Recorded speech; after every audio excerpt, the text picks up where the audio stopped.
brand new street and brand new me.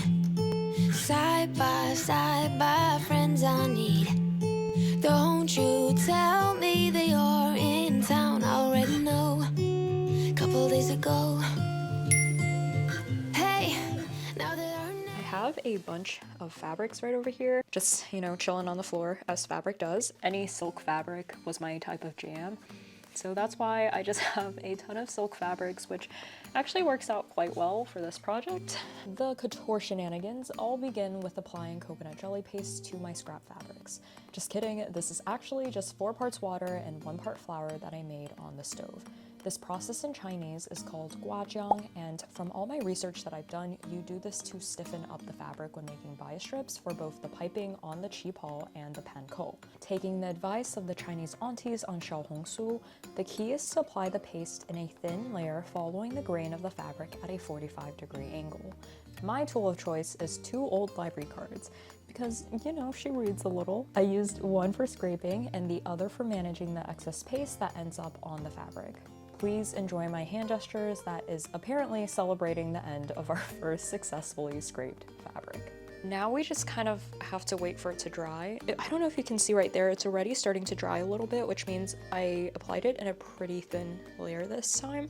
Things were going quite well, but then came along this green silk charmeuse, which, as you can see by all the wrinkles in the fabric, proved to be quite the struggle. Right over here you can see where I accidentally made little folds into the fabric, and you're definitely not supposed to do that. We're almost done. We made good progress. Let me show you the other ones that are kind of drying on the floor right now. Get all these lovely little fabrics just chilling there on the floor. I love you guys. I'm sure that there is a Chinese auntie out there somewhere who is crying at my technique. The very next day, I realized that I must have done something right because it was behaving in all the ways I was told it should. This one, as you can tell, sounds literally like paper. It has a nice ASMR quality to it. Like, definitely something that changes the quality of the fabric itself. I ended up using up almost all of my paste, which was about half a cup of flour, and you'll see later in the video I'm going to use the rest as organic fray check. The next step in this entire fun little journey is to start making the little bias strips. After wrestling with my satin, I made my bias strips by folding one selvage edge to the other and cutting where the fold is. This is just one way to make your bias strips. Essentially, you just want to cut your fabric at a 45-degree angle. The cutting mat and rotary cutter are definitely solid investments. The cutting mat has lines where you can make sure your fabric is straight. The thing that I realized is that I might have prepared too many fabric pieces. Half of the fabric still left to go, so let's continue cutting.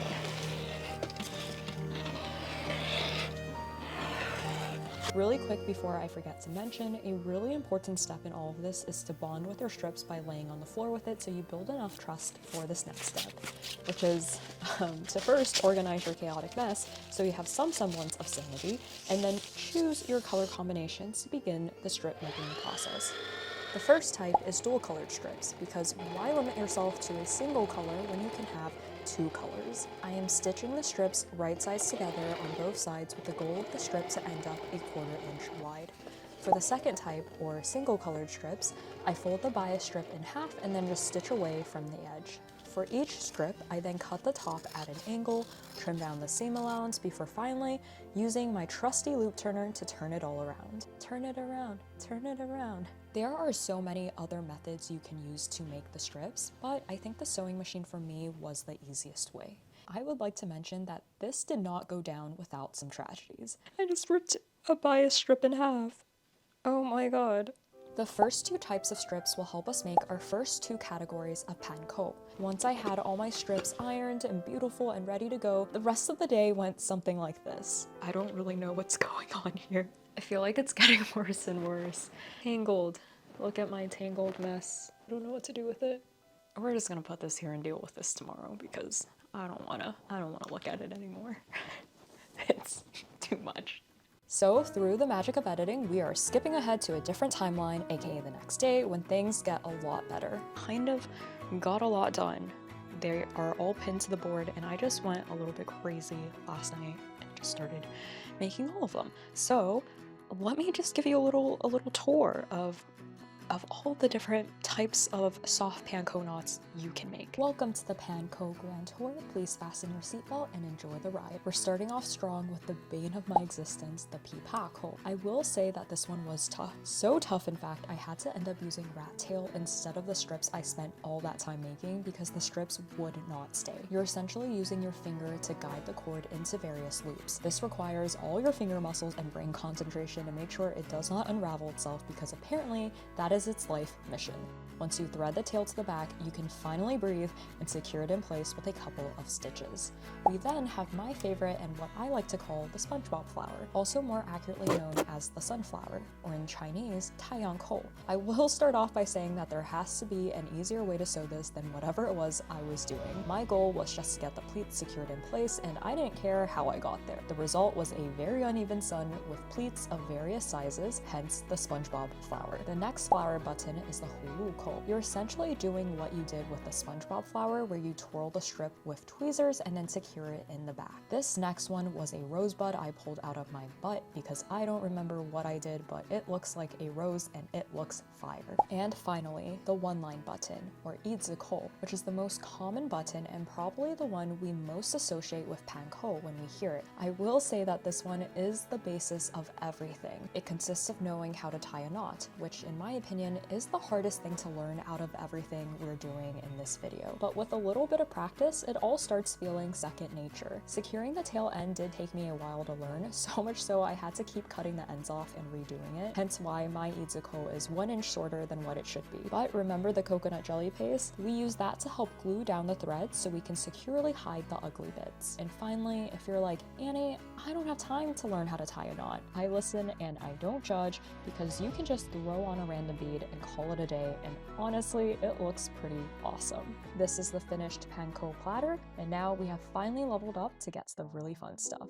This is the part that I've been most excited to do. I've seen so many pictures of crazy hard flower buckles that look so good and so pretty, and I want to try to make some. Starting off, we're going to go all the way back to making the strips. For the hard buckle strips, we're adding a layer of fusible web interfacing when we are stitching the strips, and we are also adding copper wires after we turn over these strips. What this does is that it allows the flower buckles to bend and form into any shape that you want it to be. Definitely take a little bit of finagling, and you gotta get used to working with the strips and bending them and whatnot. Fun fact, this beautiful brocade fabric was actually the fabric that my first qipao was made out of. Absolutely just not constructed in the proper way whatsoever, but it looks like what it's supposed to look like. I think it didn't fit, it was way too tight. But yeah, this pretty brocade fabric and the red fabric just made me think of Chinese New Year, and so I thought it was the perfect fabric and the perfect way to end this video is to have just this beautiful combination of fabrics. I continue bending the wire for the other side, and the trick is to use a ton of pins. It doesn't have to be perfect because you'll take it off the board and hand sew it into its final shape. You can just stop here. I think it looks gorgeous as is, but as the title of the video says, I wanted to try it all, so we are filling the empty areas with fabric and polyfill. I'm using polyfill because I had this really intense animagurumi phase and have a bag of polyfill I need to use up, but I think people usually just use some sort of cotton batting. I chose to do a mixture of red satin and the brocade, cut the pieces into small hole-size shapes, and used my tweezers and glue to secure it all in place.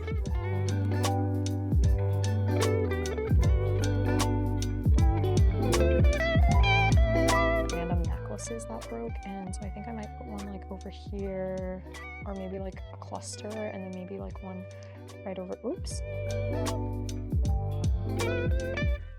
This is honestly such a rewarding process. This was pretty relaxing, except breathing in E6000 for 2 hours straight. The one downside of the brocade is that when you breathe on it, it frays. I think it's the only fabric that I tried today that I would not recommend making bias strips out of, because if you look closely, it looks like me with all my little baby hairs sticking up. I also tried making the hard flower closure with 24 gauge beading wire instead of the thicker wire, because I've only seen people using thin wires, but it was just way too flimsy for me. I was having trouble making the edges look neat, but that might just be more of a me problem and maybe my technique wasn't right. The hard flower buckles are definitely my favorite to make, partly because it reminds me of embroidery, where you get to design different patterns and fill it up with all sorts of fun colors and beads.